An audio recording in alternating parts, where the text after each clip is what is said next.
কি হলো বাড়া? আমি ক্লাবে কি করছি? রাতে মনে হচ্ছে মালটা একটু বেশি খেয়ে ফেলেছিলাম।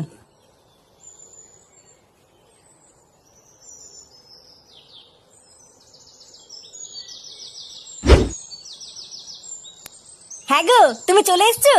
হ্যাঁ, লেওড়া এসছি। শোনো না, তোমাকে একটা কথা বলার আছে। দেখো বাড়া, সকালবেলা করে কিন্তু হানিমুন হানিমুন বলে কিন্তু কানের গান মারবা না। না গো, আমি আজকের থেকে আর তোমাকে হানিমুনে নিয়ে যাওয়ার কথা বলবো না। সত্যি? আর বলবা না তো? হ্যাঁ গো, আমি না মা হতে চলেছি। মা হতে চলেছে মানে? হ্যাঁ গো, আমি সত্যি বলছি। এইসব কি বলছো? লেওড়া, আমি এখনো পর্যন্ত মেশিন পত্রে হাত হইতে পারলাম না, এইদিকে মেশিনে জং ধরে গেল।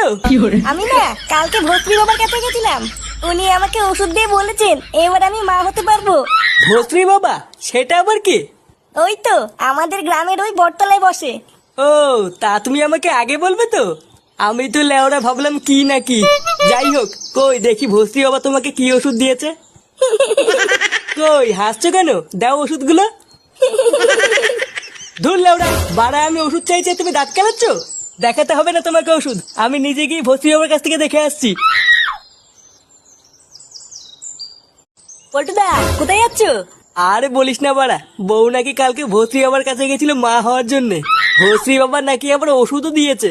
কিন্তু লেওড়া আমি যতবারই জিজ্ঞাসা করছি কি ওষুধ দিয়েছে দেখাও, মাগিটা ততবারই দাঁত কেলাচ্ছে। ওই জন্যই ভস্রী বাবার কাছে যাচ্ছি কি ওষুধ দিয়েছে জানার জন্যে। কিন্তু পল্টুদা, ভস্রী বাবা তো কোনো ওষুধই দেয় না। কি আলবাল বকছিস? ওষুধ দেয় না মানে? হ্যাঁ রে বাড়া, ওই চোদনা তো শুধু মেয়েদেরকে ফাঁসিয়ে মেয়েদের সাথে পকপক করে। ওই শান্তির ছেলে তো কোনো ওষুধই দেয় না। ওই জন্যই মনে হয় বৌদি ওষুধের কথা শুনে দাঁত কেলাচ্ছিল। এই কি বলছিস এসব? তার মানে ওই ভস্রী বাবা আমার বউয়ের সাথে পকপক করেছে? হ্যাঁ হ্যাঁ গো পল্টুদা, তাই তো মনে হচ্ছে গো। ওই শান্তির ছেলে ভস্রী হচ্ছে এত বড় সাহস আমার বউয়ের সাথে পকপক করা? লেওরা বালচের ক্লাবের প্রধানের বউয়ের সাথে পকপক? মাকা চোলা, আজ ওই শান্তির ছেলের গাড় আমি খেতে করবই।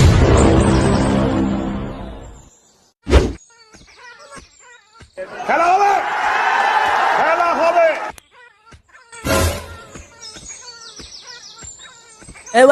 সরে বাচ্চা ভস্রী কোথায় রে? ভস্রী ভিতরে আছে, মিটিং করছে। ওর মিটিং আজকে সেটার ভিতরে ঢুকাবো। খানকির ছেলেকে ধরে এমন সেটা ভাঙবি যাতে আর কোনোদিন মিটিং করতে না পারে।